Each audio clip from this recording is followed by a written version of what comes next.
Hello student, इस video में class 12th इतिहास का यूपी बोर्ड का ऑफिशियल पेपर लेकर आया हूँ 2026 के बोर्ड एग्जाम के लिए। जितने भी स्टूडेंट आज पेपर देने वाले 21 फरवरी को, ये यूपी बोर्ड का बेटा पेपर तैयार कर लो। इससे काफ़ी इंपॉर्टेंट क्वेश्चंस आपको बोर्ड एग्जाम में देखने को मिल जाएगा। 100 नंबर के पूर्णांक के साथ में पूरा पेपर आता है और ये यूपी बोर्ड जो पेपर आपका आज होने वाला जो पेपर बोर्ड कंडक्ट कराता है, उसी ने ये पेपर को जारी किया है। हर साल जो है ये पेपर जारी करता है। समय दिया जाएगा 3 घंटे 15 मिनट का। निर्देश देखिए, प्रारंभ के 15 मिनट परीक्षार्थियों को प्रश्न पत्र पढ़ने हेतु निर्धारित है और इसमें नोट जो दिया हुआ है कि सभी प्रश्न अनिवार्य हैं। और दूसरा है कि इस प्रश्न पत्र में 5 खंड है। खंड का में 10 बहुविकल्पीय प्रश्न है, खंड खा में 5 अति लघु उत्तरीय प्रश्न है और खंड गा में 6 लघु उत्तरीय प्रश्न है और खंड घा में 3 विस्तृत उत्तरीय प्रश्न है। खंड अड़ा में 1 ऐतिहासिक तिथियां, यानी एक प्रकार से जो है 10 ऐतिहासिक तिथियां और एक वाला जो है मानचित्र से संबंधित प्रश्न है। 10 नंबर का मानचित्र और 10 नंबर का ऐतिहासिक तिथि पूछा जाएगा। सभी प्रश्नों की निर्धारिका उनके सामने अंकित रहेगा, यानी जो जितने नंबर का प्रश्न होगा वो सामने दिया जाएगा। बहुविकल्पीय प्रश्न इसमें जैसे पहला देखिए, सबसे है कि निम्नलिखित को सुमेलित कीजिए। 1 नंबर का ये प्रश्न है और आप लोगों को सुमेलित करना है। तो अलेक्जेंडर का निगम कौन हो जाएंगे भैया? इनमें से जो सही विकल्प हो जाएगा अलेक्जेंडर कनिंघम, ये भारतीय पुरातत्व के जनक हो जाएंगे। बी वाले का कौन हो जाएगा? पहला हो जाएगा दयाराम साहनी, हड़प्पा में मोहरों की खोज की थी। उसके बाद में देखिए सी वाले का जो हो जाएगा चौथा हो जाएगा, देखिए राखल दास बनर्जी, हड़प्पा के सामान जो है सामान मोहनजोदड़ो की मोहरों की खोज की थी। उसके बाद में जो डी वाला हो जाएगा ये तीसरा हो जाएगा, ठीक है। एस एन राव ने the story of Indian archaeology के लेखक हैं। तो ये वाला जो ए वाला ऑप्शन है बिल्कुल सही हो जाएगा स्टूडेंट, ठीक है।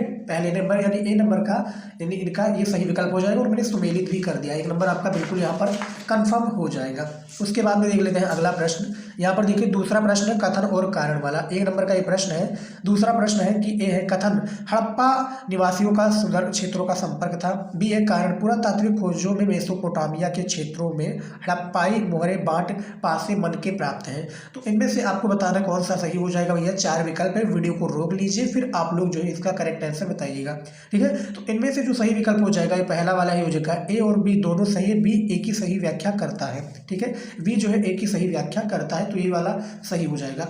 उसके बाद में देखिए तीसरा प्रश्न है ओला, देखिए ओली कार्की का आशय कहाँ है, किससे है, और ये आपके सामने जो है देख सकते हो पूरा दिया हुआ है, यानी विकल्प दिए हुए हैं। और तीसरे नंबर का डी विकल्प यहाँ पर सही हो जाएगा, केवल सही हो जाएगा, जहाँ सत्ता पुरुषों के समूह में होती है। तो तीसरे नंबर का जो है डी विकल्प यानी पहला वाला ऑप्शन सही हो जाएगा। उसके बाद में देखिए चौथा प्रश्न दिया है, यहाँ पर देखिए क्या दिया है चौथा प्रश्न, रहला के लेखक हैं, यानी जो रहला है रहला के लेखक कौन हो जाएंगे। 1 नंबर का प्रश्न है फ्रांसिस बर्नियर, अब्दुल रज्जाक समरकंदी, महबूब वली बल्कि या इब्न बतूता। तो चौथा नंबर प्रश्न का जो डी विकल्प हो जाएगा, सही विकल्प हो जाएगा इब्न बतूता हो जाएगा, यानी 4 नंबर का डी वाला ऑप्शन बिल्कुल सही हो जाएगा। और इब्न बतूता मोरक्को का एक यात्री और विद्वान भी था, याद रखिएगा। 5वां नंबर प्रश्न देखिए, भक्ति आंदोलन में अंडाल थी। तो भक्त आंदोलन में अंडाल कौन सी थी भैया? 5वें नंबर का जो है डी विकल्प सही हो जाएगा। मैं विकल्प दिखा देता हूँ फिर मैं आपको सारी चीज़ें बताऊंगा स्टूडेंट। यहाँ पर देखिए 5वें नंबर का जो सही विकल्प हो जाएगा, ये देखिए थोड़ा इस साइड से कर देते हैं, हाँ ये देखिए। तो इसमें से कौन सा विकल्प सही हो जाएगा भैया? केवल यहाँ पर बताया गया है डी वाला विकल्प सही हो जाएगा, केवल 1 और तीसरा सही हो जाएगा। यहाँ पे देखिए वो अलवार स्त्री भक्ति थी, यानी भक्ति आंदोलन में अंडाल थी, वो अलवार स्त्री भक्ति थी। और तीसरा यहाँ पर जो थी कि स्वयं को विष्णु की प्रेयसी यानी मानकर प्रेम भावना छंदों में व्यक्त करती थी। तो केवल यहाँ पर डी विकल्प सही हो जाएगा। उसके बाद में देखिए 6 नंबर प्रश्न है, हम्पी को यूनेस्को ने विश्व पुरास्थल कब घोषित किया? यानी हम्पी कौन है भैया? विजयनगर साम्राज्य की राजधानी थी, ठीक है। विजयनगर कहाँ पर है? कर्नाटक में है। तो 6 नंबर प्रश्न का जो सही विकल्प हो जाएगा ए हो जाएगा। 1986 ईस्वी को विश्व पुरास्थल घोषित कर दिया गया हम्पी को। 7वां नंबर जो प्रश्न देखिए यहाँ पर क्या दिया है कि निम्नलिखित में से कौन सा कथन लिंगायत समुदाय से संबंधित नहीं है? जो लिंगायत समुदाय से संबंधित नहीं है, कौन सा कथन है? इस समुदाय का उद्भव कर्नाटक में हुआ, इस समुदाय का नेतृत्व बाशवंडा ने किया, ये पुनर्जन्म में विश्वास रखते थे, या इस समुदाय में मृत्यु के उपरांत शवों को दफनाया जाता था। 7वां नंबर प्रश्न का सही विकल्प सही हो जाएगा, ये पुनर्जन्म में विश्वास रखते थे। 7वें नंबर का सही विकल्प ये सही हो जाएगा, ठीक है। 1-1 नंबर का प्रश्न है, 10 बहुविकल्पीय प्रश्न आपको खंड का के अंतर्गत देखने को मिल जाएगा।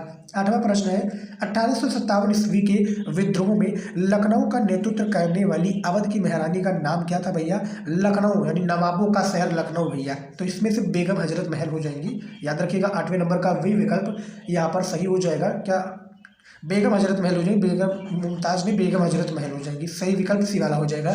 ठीक है, अब आ जाइए 9 नंबर प्रश्न में, संथालों के विद्रोह का कारण क्या था। चलिए इसका विकल्प में दिखा देता हूँ आप लोगों को। यानी जो संथाल थे भैया, इनके विद्रोह का कारण क्या था ये देख लेते हैं। देखिए ये आपके सामने विकल्प दिए गए हैं और बहुत ही इंटरेस्टिंग ये प्रश्न है आप लोगों का।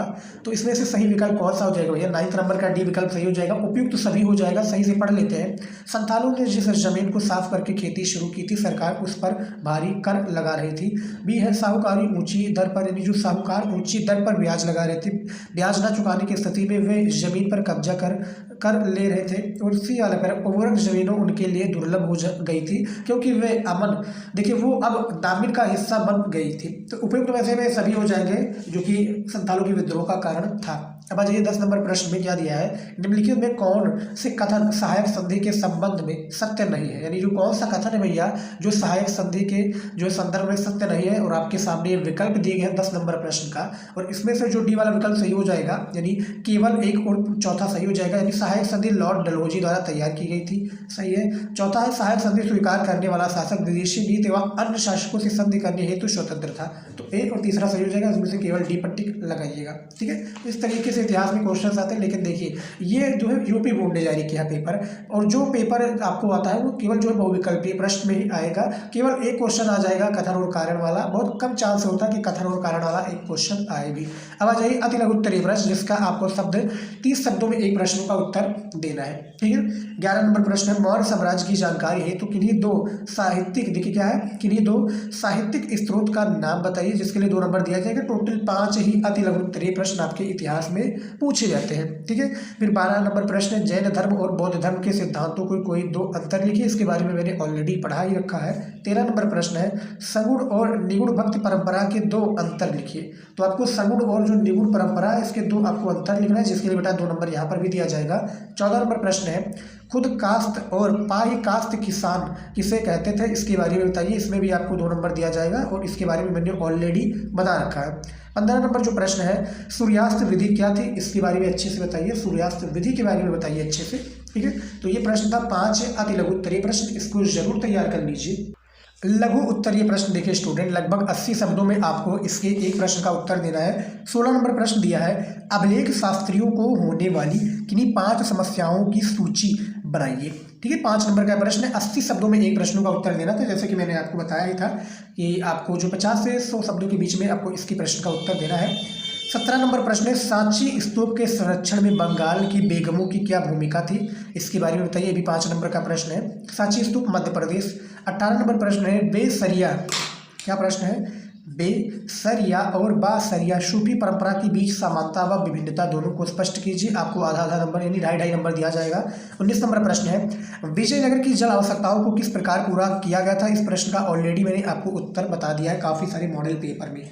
20 नंबर प्रश्न है, जमींदार अपनी जो है जमींदारियों पर किस प्रकार नियंत्रण बनाए रखते थे, इसके बारे में बताइए, ये भी 5 नंबर का प्रश्न है। और 21 नंबर प्रश्न है, इस्तेमारी बंदोबस्त का जमींदारों पर क्या प्रभाव पड़ा, इसके बारे में बताइए स्टूडेंट, ये भी माय डियर स्टूडेंट 5 नंबर का काफ़ी इंटरेस्टिंग प्रश्न है। अब आ जाइए दीर्घ उत्तरीय प्रश्न में, देखिए लगभग 200 से 250 शब्दों में आपको दीर्घ उत्तरीय प्रश्न का उत्तर देना है। देखिए मानचित्र से संबंधित ही प्रश्न आएगा। 22 नंबर प्रश्न है, पूरा तत्वविद हड़प्पाई समाज में सामाजिक आर्थिक विभिन्नता का पता किस प्रकार लगाते थे, वे कौन सी विभिन्नताओं पर ध्यान देते हैं, इनके बताइए, यानी विभिन्नताओं पर ध्यान देते हैं इनके बारे में बताइए। 10 नंबर का प्रश्न है। अथवा करके प्रश्न है, स्तूप क्यों बनाए जाते थे, स्तूपों का निर्माण किस प्रकार किया जाता था, इसके बारे में बताइए, आपको यहाँ पर भी आपको 10 नंबर दिया जाएगा। 23 नंबर जो प्रश्न दिया है, किताब उल हिंद किसने लिखा, ये किस भाषा में है, इस ग्रंथ के लेखक ने भारत का जो है वर्णन किस प्रकार किया, इसके बारे में बताना है बेटा। आप लोगों को यहाँ पर जो है 10 नंबर दिया जाएगा। ठीक है, अथवा करके प्रश्न जो दिया है, और ये सारे प्रश्न जो बहुत ही इंपॉर्टेंट है। कबीर एवं गुरु नानक के मुख्य उपदेशों का वर्णन कीजिए, ये भी काफ़ी इंपॉर्टेंट है, प्लीज तैयार कर लीजिएगा, क्वेश्चन बैंक में आपको आंसर मिल जाएगा। 24 नंबर प्रश्न है, रैयतवाड़ी व्यवस्था का किसानों पर पड़ने वाले प्रभावों की समीक्षा कीजिए, ये भी 10 नंबर का प्रश्न है। अथवा करके इसमें जो प्रश्न दिए हैं मैं दिखा देता हूँ आपको, ये देखिए, अवध के संदर्भ में लॉर्ड डलहौजी का यह कथन है, ये गिलास फल चेरी एक दिन हमारे मुंह में आकर गिरेगा, ये समीक्षा कीजिए। इसके बारे में आपको समीक्षा भी करना रहेगा। अब आ जाइए 25 नंबर जो प्रश्न है कि निम्नलिखित ऐतिहासिक तिथियों से संबंधित घटनाओं का जो है उल्लेख कीजिए, जिसके लिए 10 नंबर आपको दिया जाएगा, हर एक प्रश्न के लिए 1 नंबर। जैसे पहला देखिए 78 ईस्वी में क्या हुआ था, तो कुषाण शासक कनिष्क का राज्यारोहण हुआ था। 712 ईस्वी में क्या हुआ था, भारत पर पहला सफल मुस्लिम आक्रमण मोहम्मद बिन कासिम सिंध के राजा दाहिर को पराजित किया था। और 185 ईसा पूर्व में क्या हुआ था भैया, मौर्य साम्राज्य का पतन हुआ था। 1206 ईस्वी में क्या हुआ था, दिल्ली सल्तनत की स्थापना। 1347 ईस्वी में क्या हुआ था भैया, बहमनी साम्राज्य की स्थापना। उसके बाद में देखिए 1510 ईस्वी में क्या हुआ था, तो बहुमनी साम्राज्य की स्थापना। और 1739 ईस्वी में क्या हुआ था माय डियर स्टूडेंट, तो गोवा पर जो है, यहाँ पर देखिए जो है 6 वाला हो जाएगा, 1510 पर जो है गोवा पर पुर्तगालियों पर कब्जा हुआ था। और उसके बाद में देखिए 1739 में क्या हुआ था, करनाल का युद्ध हुआ था। और उसके बाद में यहाँ पर देखिए 1761 ईस्वी में क्या हुआ था, तो पानीपत का तृतीय युद्ध हुआ था। 1919 ईस्वी को क्या हुआ था, रॉलेट एक्ट पारित किया गया। और 1942 ईस्वी को क्या हुआ था, भारत छोड़ो आंदोलन प्रारंभ हुआ। तो ये ऐतिहासिक तिथियां और उसकी संबंधित घटनाओं का नाम था जो मैंने आपको बता दिया है। अब आ जाइए 26 नंबर प्रश्न में, आपको दिए गए भारत के रेखा मानचित्र में निम्नलिखित स्थानों को चिन्ह द्वारा दर्शाइए तथा उनके नाम भी लिखिए। सही नाम तथा सही स्थान दर्शाने के लिए 1+1 अंक निर्धारित है। ठीक है, सही नाम तथा सही स्थान दर्शाने के लिए आपको 1+1 अंक दिया जाएगा। 10 नंबर का ये प्रश्न है। देखिए सबसे पहला प्रश्न है, वह स्थान जहाँ से गांधी जी ने दांडी यात्रा आरंभ की, तो कौन सा हो जाएगा भैया।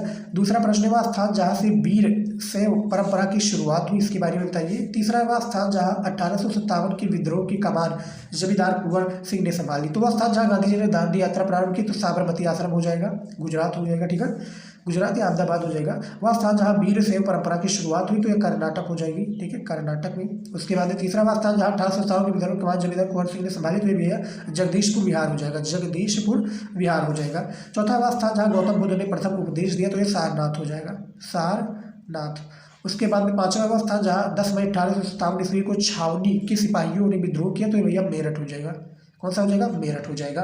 ठीक है, अब देखिए केवल दृष्टिबाधित परीक्षार्थियों के हेतु मानचित्र कार्य के विकल्प के रूप में दिए गए। तो जो दृष्टिबाधित है, जो देख नहीं पाते, जो लिख नहीं पाते, जिनके हाथ नहीं है, वो इन प्रश्नों का उत्तर दे देंगे, तो उनको जो है 2-2 नंबर दे दिया जाएगा एक प्रश्न पर, क्योंकि 10 नंबर का मानचित्र होता है ना, 1 नंबर मानचित्र में दर्शाने के लिए, 1 नंबर कॉपी में लिखने के लिए। लेकिन जिनको नहीं आता भैया, हाथ नहीं है, जिनकी आंख नहीं है, जिनका पेपर कोई दूसरा जो है दिला रहा है, तो वो केवल प्रश्न का उत्तर दे देंगे, उनको 2 नंबर दे दिया जाएगा। लेकिन जो जिनके भैया हाथ है, पैर सब सलामत है, वो ये वाला करेंगे। नहीं तो भैया यूपी बोर्ड जो है भैया पूरा जांच करता है, तब वो पता लगाता है कि भैया आप किस तरीके से हो, डिसेबल हो या आप समझ जाओ आप। ठीक है, तो ये पूरा यूपी बोर्ड का ऑफिशियल पेपर था, मैंने सॉल्व करके बता दिया। स्टूडेंट और कोई भी डाउट है तो पूछ सकते हो मुझसे। नेक्स्ट वीडियो में जय हिंद।